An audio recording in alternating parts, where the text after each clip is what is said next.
Welcome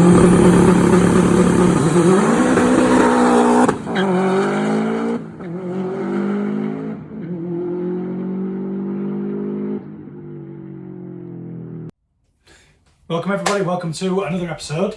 So I thought I'd do a video today on a specific tool that I've made for, you will have guessed from the thumbnails, but a specific tool for clamping the gear sets whilst you torque the big nuts at the end, which obviously something that I've done in the past, not. Previously I used to just brrr with the buzz gun, as you know, seen in the last video, but let's go in and I'll show you what I've made into the new garage. So the trouble when you're stripping these gearboxes, as you know, I've got it. I'm waiting for I got it stripped, waiting for all my parts to come from Japan. They're still not here, hence these videos. But the trouble, and it's quite intimidating, it was, I remember when I first stripped my first 6-speed, is being able to retorque these rather large nuts on the output shaft and on the input shaft. So I know these type of videos, if you're doing this will be quite useful, because I was looking for something similar when I was doing first starting out, you know, stripping these. So anyway, the big nut on the end, there's differences throughout the years, the DCCD and non-DCCD. I don't want to go off on a tangent here, but big nut on the end, keep it simple, 55mm. So we got that on Amazon, I'll put the link. 55mm 3/4 drive, comes with a ring and a pin. That's to undo that one. Yeah, this is the one that came undone, by the way, you know, the lug snapped there. So that's for the output shaft. Input shaft, a little bit more easy because you can get these more readily. 38mm, 6-sided again because it's a 6-sided nut. Give it every fighting chance. And that's for that one, that's 38mm.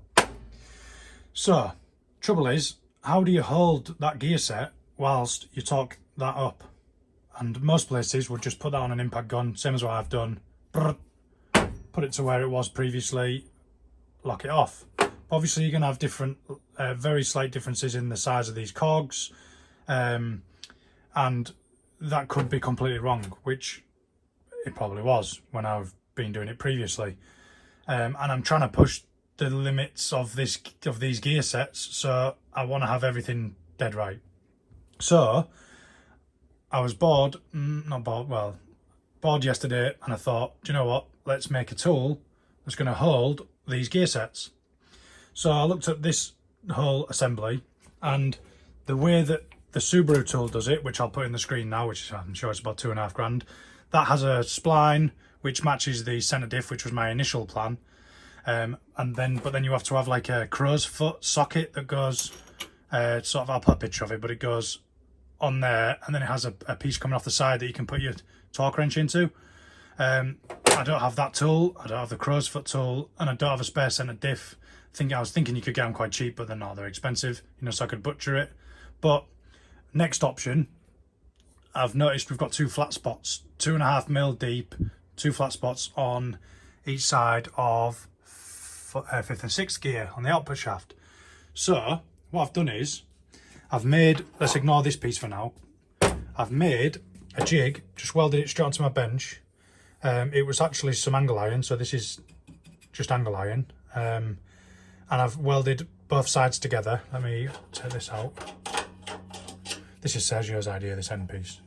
It's not strictly necessary, but yeah, and torch on, yeah. So it's 2 pieces of angle iron. Ignore that welding, it's not fantastic. I had to bridge a big gap. I just welded a nut in there. But what happens is that, let me put the nut on so it doesn't fall off. Spin that on there.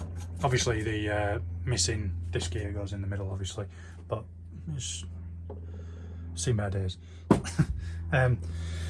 So we get this gear set. It's kind of difficult doing this, quite heavy. Oh, there we go. And it slides in like so. Sorry about the dodgy cameraing. And that goes across there. That pins, you know, screws into there. Just to the aim of this and these is to stop this spreading when this is a lot of torque. I'll put the instruction manual up, but the torque for this nut is 570 Newton meters, which is a lot. So we don't want any movement or spreading because there's only a small area that it's clamping, 2.5 mil each side, as I say. You could quite easily spin that, you know. But yeah, there's minimal play. Tried to get it, you know, as best as I could. This was level to the bench and parallel to the bench. Sorry, perpendicular to the bench, but and level. You know, the whole assembly's level. So that was my main goal, to clamp this assembly, the output shaft.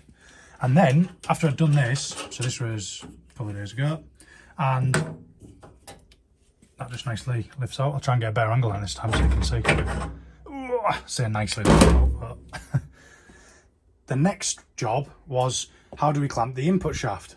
Now, I had an old one of them extreme clutches sat there, and obviously what's in the centre of a clutch is a clutch plate.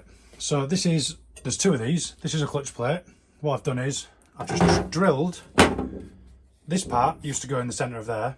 All I've done is, it has two because there's the other ones on the floor underneath there, just the same as this. So what I've done is I've drilled out, I haven't drilled on that, I ground out, but on this one I drilled out.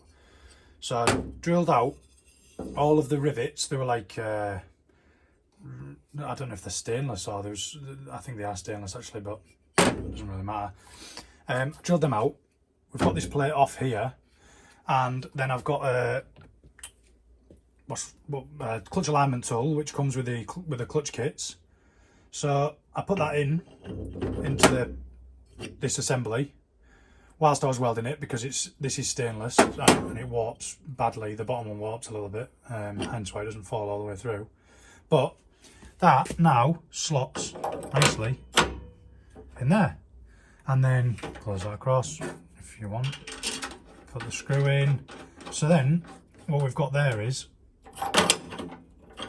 an input shaft holder. You get the idea here. Input shaft slots in. Oh, and then voila, you can tighten the nut on the end. So yeah, so I thought I'd just put a little video together just explaining this rig before I get the rest of the gears turned up from Japan, hopefully this week, because the next video I'm going to do is assembling the gearbox part together, and I didn't want this, I wanted this to have like its own little explanation. Do you know, I know that video is going to be long. I wanted this to have its own little explanation, you know, rather than sidetracking off onto this. But yeah, I hope it helps if you're doing this yourself, or even if you're local perhaps. And I know I've got a few of you on here, you know, that message me. If you're local and you need your gear set stripping for synchros perhaps, you know, synchro change is pretty common on these. By all means, you can bob down and use the little handy tool, and yeah, you can crack the them big obscene nuts off on the end of the gear sets. So yeah, that's it for today. Hopefully, as I say, gears are going to be here, and all the other bits that I've ordered on, it's saying by the 13th, which is Saturday. So hopefully, fingers crossed, they're here. I'm just going to order I've just ordered drive shaft seals, prop shaft seal, just because I don't want anything leaking, and I know they're old. They've had loads of in and outs with the shafts, and a new bearing. I'll put the link for this because I know if some of you are replacing this is the bearing that goes onto the end of the output shaft. Goes onto the, follow me, onto the end of that one there, yeah. Every time, I think I said this before, but every time I undo it, this was brand new last time, but I damaged the casing there. And yeah, it's I've managed to source one just from the part number. The part number is NSK HR6209Z. I've managed to source one in the UK from a bearing company for a tenner, maybe 14 quid, 13 quid, something like that. I'll put a link in the screen. Just because if you don't want to wait for them to come from Japan, or you know, pay 4 times as much for one that comes in a Subaru bag, it's the exact same bearing, so same dimensions. Can't remember what they are off the top of my head. 18mm, 45mm. Don't know, doesn't matter. But I'll put the thing in the screen anyway. So we've got that. So yeah, all we're waiting for now is parts to come from Japan. Throw this back together. We've got a hectic weekend. I'm going to go to work now. We're on Monday, but we've got a hectic weekend coming up because, to cut a long story short, obviously the unit's going on Monday, and yeah, we've got to get the gearbox back together, back in the car running, and then a big move. So yeah, I'll catch up with you on Friday, all being well, when we'll be building the box back up. And until then, yeah, take it easy.